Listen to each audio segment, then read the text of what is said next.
صبح اضافہ ہو چکا ہے۔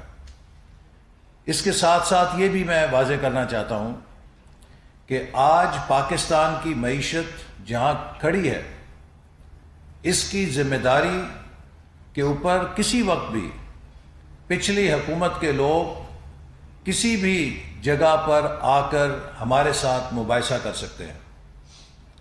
سب سے پہلی چیز جو میں آپ کو اپنی وزارت کے حوالے سے ہی بیان کرنا چاہتا ہوں، جو پاکستانی قوم کو پتہ ہونی چاہیے، کہ معیشت کا پہیہ ڈیولپمنٹ بجٹ سے چلتا ہے۔ جب کسی معیشت میں ترقیاتی بجٹ ختم ہو جاتا ہے تو وہ معیشت سست روی کا شکار ہو جاتی ہے۔ وہ معیشت اپنے مستقبل کے بارے میں، اس کے انفراسٹرکچر کے بارے میں کوئی انویسٹمنٹ نہیں کر سکتی، جس سے اس کا مستقبل بھی داؤ پر لگ جاتا ہے۔ 2018 میں جب ہم نے حکومت چھوڑی تو اس سے پیشتر 17-18 کے بجٹ میں دفاع کے لیے 1000 ارب تھا اور ڈیولپمنٹ کے لیے بھی 1000 ارب تھا۔ نہ دفاع کا خرچہ ڈیولپمنٹ کو کاٹ کے 1000 ارب دیا گیا اور نہ ڈیولپمنٹ کا 1000 ارب دفاع کو کاٹ کر دیا گیا۔ حکومت نے دفاع اور ڈیولپمنٹ کے میرٹس کے اوپر ان کی ضرورت کے مطابق انہیں فنڈز فراہم کیے اور دونوں 1000 ارب پر برابر تھے۔ آج جب میں واپس 4 سال بعد اس منصب پہ آیا ہوں تو وہی ترقیاتی بجٹ جو ہم 1000 ارب پہ چھوڑ کر گئے تھے، وہ 900 ارب پہ پہلے ہوا اور اس کے بعد 550 ارب پہ اس کا نظر ثانی ٹارگٹ کر دیا گیا۔ تو گویا آج ڈیولپمنٹ بجٹ جو ہمیں ورثے میں ملا ہے، یہ 4 سال پہلے سے 50% کے حصے پر ہے۔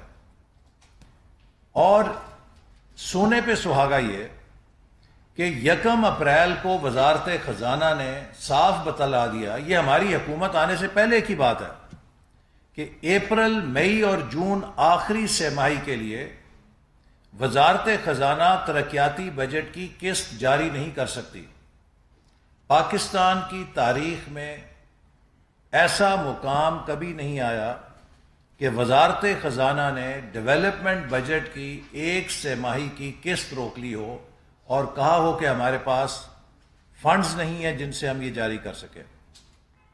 تو یہ ایک بنیادی فیکٹ ہی کافی ہے بتانے کے لیے کہ گزشتہ حکومت معیشت کو کہاں چھوڑ کر گئی ہے۔ اور آج جو عمران نیازی صاحب اپنی تنقید کر رہے ہیں، وہ ذرا اپنی حکومت کے کارناموں پہ غور کریں۔ آج پاکستان جب IMF کے سامنے بیٹھتا ہے تو IMF یہی کہتا ہے کہ آپ کی حکومت نے، ہم عبد الحفیظ شیخ کو نہیں جانتے، ہم شوکت ترین کو نہیں جانتے، ہم حکومت پاکستان کو جانتے ہیں جن کے وزراء خزانہ نے ہمارے ساتھ معاہدوں پر دستخط کیے ہیں۔ آج پاکستان جس معاہدے کے سامنے کھڑا ہے وہ عمران خان صاحب کی حکومت کا معاہدہ ہے، جس میں انہوں نے لکھ کر دیا ہے کہ وہ تمام سبسڈیز کو بھی ختم کریں گے اور مزید ٹیکس بھی عائد کریں گے پیٹرولیم پروڈکٹس کے اوپر۔ اور یہی وجہ ہے کہ اب ان کے وزراء یہ کہتے ہیں کہ پٹرول 300 روپے تک جائے گا، چونکہ انہیں معلوم ہے کہ وہ کیا IMF کے ساتھ طے کر کے گئے ہیں۔ ان حالات میں کہ جب معیشت کو دیوالیہ کر کے گزشتہ حکومت چھوڑ گئی اور ملک کے تمام جو زر مبادلہ کے ذخائر ہیں ان پر بھی شدید دباؤ آنا شروع ہو گیا اور ایک ملک کے اندر امپورٹ لبرلائزیشن کی پالیسی اپنائی گئی، جبکہ امپورٹس کو سپریس کیا جانا چاہیے تھا اپنے کرنٹ اکاؤنٹ ڈیفیسٹ کو دیکھتے ہوئے۔ تو ان غیر ذمہ دارانہ پالیسیوں کے نتیجے میں پاکستان کو غیر معمولی چیلنجز کا سامنا ہے۔ ہم نے اپنے تمام سالوں میں ملک کی معیشت کو سنبھالا بھی ہے، دیکھا بھی ہے، اور جب ہم حکومت میں آئے تو ہمیں اچھی طرح معلوم تھا کہ ہم کس چھتے میں ہاتھ ڈال رہے ہیں۔ یہ ایک ایسا مسائل کا چھتا ہے کہ جس میں بہت تکلیف دہ حالات ہیں اور حل بھی تکلیف دہ ہے، لیکن ہماری duty to the country comes before our political interests. ہمارے سامنے چوائس تھی کہ اپنی سیاست کو بچائیں. اگر ہم نے سیاست کو بچانا ہوتا تو 1-2 مہینے میں اسمبلیاں توڑ کے الیکشن کرا کے ملک کو ایک اور بے یقینی میں پھینک دیتے، کیونکہ پھر 3 مہینے کے لیے پاکستان میں کوئی حکومت نہ ہوتی کہ جس سے کوئی بات چیت کر سکتا یا جو کوئی مستقل فیصلہ کر سکتی، اور 3-4 مہینے کا بحران پاکستان کی معیشت کو تباہ کن صورتحال سے دوچار کر سکتا تھا. پاکستان کو سٹیبلٹی کی ضرورت تھی. تو ہم نے ایک مشکل فیصلہ کیا کہ ہم اپنی سیاست کو قربان کریں گے لیکن پاکستان کی معیشت کو اور اس کے مستقبل کو سنبھالیں گے. اور ہمیں یقین ہے کہ انشاءاللہ تعالی جو ہی ہم اس بحران سے نکلیں گے، معیشت سنبھلے گی تو ہماری سیاست بھی سنبھالی جائے گی. لیکن اس وقت سیاست کا ٹائم نہیں ہے. اس وقت پاکستان کو ان خطرات سے بچانے کا وقت ہے کہ جو ہمارے ارد گرد منڈلا رہے ہیں. اور مجھے افسوس سے کہنا پڑتا ہے کہ عمران خان صاحب نے جہاں پاکستان کی معیشت کو تباہ و برباد کر کے چھوڑا ہے، آج وہ پاکستان میں ایک ایسا انتشار پھیلانے کی سیاست کر رہے ہیں جس سے پاکستان کے اندر پاکستان کے قومی اداروں کی بنیادوں پر وہ حملہ آور ہیں. عمران خان صاحب کے مسلح افواج کے حوالے سے اور اس ادارے کے حوالے سے جو بیانات ہیں اور جو تحریک انصاف کے ان کے ورکر ہیں ان کے ذریعے جس طرح کی وہ مسلح افواج کے خلاف سوشل میڈیا پہ کیمپین چلا رہے ہیں، یہ ہائیبریڈ وار کے وہ انسٹرومنٹس ہیں جو آج کل دشمن ملک کسی ملک کو کمزور اور تباہ کرنے کے لیے استعمال کرتے ہیں. آج یہ بات ثابت ہو گئی ہے کہ ممنوعہ فنڈنگ کے ذریعے عمران خان صاحب کس کے ایجنڈے پر پاکستان میں انارکی پھیلا رہے ہیں. جس ملک میں اداروں کے خلاف انارکی ہو جائے اس ملک کا نظام اندر سے امپلوڈ کر جاتا ہے. اگر آپ کی معیشت تباہ ہو آپ معیشت کو کھڑے کر جاتے ہیں، لیکن جب آپ کے ادارے تباہ کر دیے جائیں اور اداروں کی ساکھ کو تباہ کر دیے جائے تو ان اداروں کے ساتھ ریاست بھی بیٹھ جاتی ہے.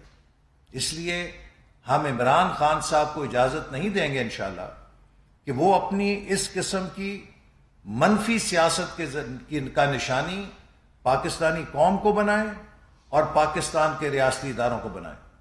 اور میں صرف اس وقت جو حالات کی سنجیدگی ہے اس کے لیے کچھ موٹی موٹی باتیں ضرور قوم کے ساتھ شیئر کرنا چاہتا ہوں. پاکستان کی جو ہدف ہے ٹیکس اکٹھا کرنے کا وہ تقریباً 7,000 ارب روپیہ ہے. ایف بی آر 7,000 ارب کے محصولات یا ٹیکس ریونیو اکٹھا کرے گا. اس میں سے تقریباً 58% صوبوں کے طرف چلا جائے گا NFC ایوارڈ کی طرح، اور وفاقی حکومت صرف 42% کے قریب رکھ سکتی ہے. اور وہ اگر آپ 7,000 کا 42% دیکھیں تقریباً 3,000 ارب کے قریب آئے گا. آج بجٹ میں 4,000 ارب قرضوں کی ادائیگی کے لیے درکار ہے. اور یہ بات بھی میں واضح کر دوں کہ 2017-18 میں قرضوں کی ادائیگی کا حجم 1,500 ارب روپے تھا. یہ 4 سالوں میں 1,500 ارب سے بڑھ کر 4,000 ارب پر پہنچ گیا ہے. ہمارے پاس وفاقی حکومت کو جو ٹیکس محصولات وصول ہوں گے وہ 3,000 ارب کے ہیں. ہم نے جو ٹیکسوں کی ادائیگی کرنی ہے وہ 4,000 ارب کی کرنی ہے. اس کے اوپر جو ڈیفنس کا بجٹ ہے وہ تقریباً 1,500 ارب روپے کا ہے. جو ڈیولپمنٹ کا بجٹ ہے وہ تقریباً 700 ارب روپے کا ہے. جو cost of running the government ہے وہ تقریباً 550 ارب روپے کی ہے. 530 ارب روپے کی پینشن ہے جس میں 400 مسلح افواج کی اور 130 سول اداروں کی پینشن شامل ہے. اسی طرح تقریباً 1,200 ارب روپے وہ لونز ہیں، ایڈوانسز ہیں جو سٹیٹ اونڈ انٹرپرائزز کو اور مختلف اداروں کو حکومت دینے کی پابند ہے. 700 ارب روپے کی سبسڈی ہے جو مختلف مدوں میں دی جائے گی، مختلف سہولتوں میں، یا وہ کھاد کے اوپر یا کسی اور چیز کے اوپر، جو بھی حکومت کے گندم پر سبسڈی کہیں وہ ٹارگیٹڈ سبسڈی دیتی ہے، وہ تقریباً 700 ارب روپے کی ہے۔ یہ وہ چند موٹے موٹے اخراجات ہیں جو میں نے آپ کے سامنے گنائے ہیں کہ جن کو 3000 ارب میں سے وفاقی حکومت نے پورا کرنا ہے۔ اگر کسی انسان کی 3000 روپے کی آمدنی ہو اور اس نے 4000 کا ادھار اتارنا ہو اور باقی 1500 اس نے دفاع پہ، 700 اپنے ترقیاتی اس پر، 550 ارب جو ہے تنخواہوں پہ، 525 ارب پینشنوں پہ، اور پھر جیسے میں نے آپ سے 1200 اور 700 ارب ایڈوانسز ٹو کارپوریشنز اور سبسڈیز کا، تو یہ 6-7 ہزار ارب کا خرچہ جب آپ نے 3000 ارب میں سے کرنا ہے تو آپ کو مزید قرضہ لینا پڑے گا۔ تو آج پاکستان کا فنڈامنٹل چیلنج یہ ہے کہ وہ قرضوں کا بوجھ جو پچھلی حکومت ہم پہ ڈال گئی، ان کے اپنے وزیر خزانہ کیا فخر سے فرماتے ہیں کہ جی ہم نے 80 نہیں صرف 76% پاکستان کے قرضوں کا برابر قرض لیا ہے۔ تو آج پاکستان ایک ایسی دلدل میں دھنس رہا ہے کہ ہمیں اسے نکالنے کے لیے حکومت کو وسائل پیدا کرنے ہیں۔ یہی وجہ ہے کہ حکومت اس پوزیشن میں نہیں ہے کہ وہ سبسڈی دے سکے، کیونکہ سبسڈی کے لیے آپ کے خزانے میں پیسے ہونے چاہیے، اور یہاں حالت یہ ہے کہ آخری کوارٹر کے لیے 0 ریلیز کی گئی ہے۔ یہ وہ حقائق ہیں کہ جن کو کوئی جھٹلا نہیں سکتا۔ تو اس